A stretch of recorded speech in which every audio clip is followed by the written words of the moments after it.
मेधा शुरू से ही पढ़ने में होशियार और मेधावी छात्रा थी। अच्छी पढ़ाई के बाद अच्छा कॉलेज सिलेक्शन और फिर बहुत अच्छी जॉब।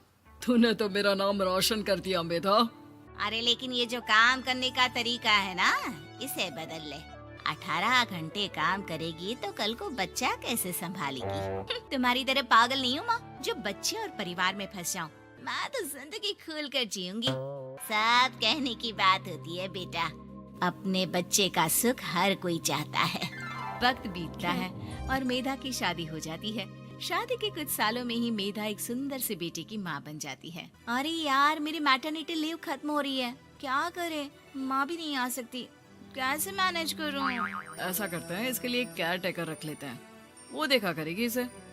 मेधा को पति की बात जंच जाती है और वो केयर टेकर की तलाश शुरू कर देती है। एक दिन उन लोगों के घर एक महिला आती है जो दिखने में पढ़ी लिखी लगती है। जी, क्या काम है आपको?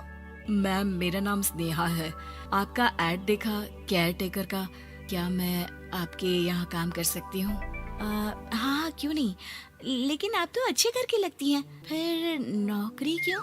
दरअसल मेरे ससुराल वालों ने मुझे घर से निकाल दिया क्योंकि मैं माँ नहीं बन सकती और माता पिता भी नहीं है इस दुनिया में। तो अरे अरे, कोई बात नहीं, तुम लक्ष्य को ही अपना बच्चा समझो और यहीं रहना, और किसी भी चीज की जरूरत हो ना तो बता देना। नेहा खुशी खुशी लक्ष्य को संभालने लगती है। रात को जब मेधा घर पर आती है, अरे क्या बात है स्नेहा, तुमने खाना नहीं खाया क्या? अरे दीदी, आपका बेटा टाइम दे तब ना। अरे तो जब वो सोता है तब खा लिया करो। तब तो मैं इसके पास ही बैठी रहती हूँ। कोई मच्छर या कीड़ा काट ले लक्ष्य को तो अब आप पकड़ो, मैं खाना खा लेती हूँ। स्नेहा वहाँ से चली जाती है। बहुत ही अच्छे से ख्याल रख रही है ये लक्ष्य का। मेधा, इतना तो शायद तुम भी ध्यान नहीं देती। मेधा को पति की बात बुरी तो लगती है, लेकिन कुछ नहीं कहती। धीरे धीरे स्नेहा मेधा और उसके पति के साथ बाहर भी जाने लगी। सुनो, स्नेहा को भी बाजार ले चलते हैं, वो क्या है ना, लक्ष्य को देख लेगी जब तक मैं शॉपिंग कर लूंगी। हाँ हाँ चलो, वैसे मैं चाह रहा था कि लक्ष्य को लेकर हम दोनों ही चलते।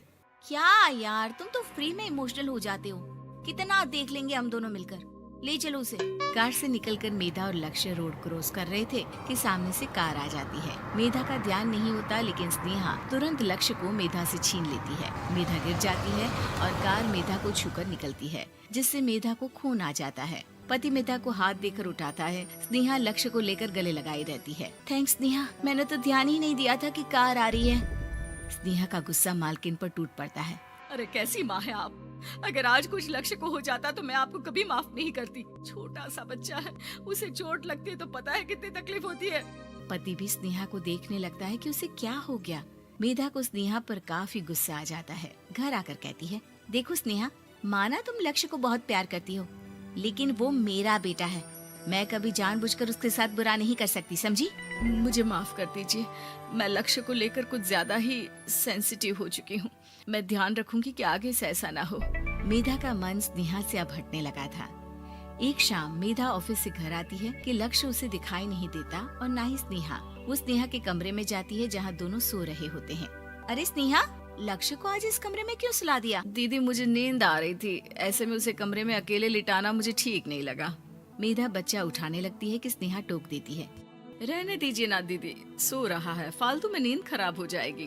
मेधा को गुस्सा आ जाता है और वो बच्चा उठाकर वहाँ से चली जाती है। अगले दिन मेधा स्नेहा को बुलाती है, साथ में एक और लड़की खड़ी होती है। स्नेहा, अब तुम अपना कुछ और देख लो, हम लोगों को नई केयर टेकर मिल गई है, तुम इस हफ्ते घर छोड़ देना। स्नेहा का मन लक्ष्य को छोड़ने का नहीं करता, लेकिन नौकरी तो नौकरी होती है ना। स्नेहा घर से चली जाती है। धीरे धीरे महीने और साल बीतते जाते हैं और लक्ष्य एक नौजवान लड़का हो जाता है। लक्ष्य, आज मुझे मंदिर जाना है, ले चलोगे? ठीक है माँ, एक काम करके अभी वापस आता हूँ, तब तक आप और पापा दोनों तैयार हो जाइए। दोनों तैयार होकर बैठ जाते हैं, लेकिन लक्ष्य काफी देर तक नहीं आता। अरे मेधा, फोन तो करो लक्ष्य को, देखो क्या हो गया उसे।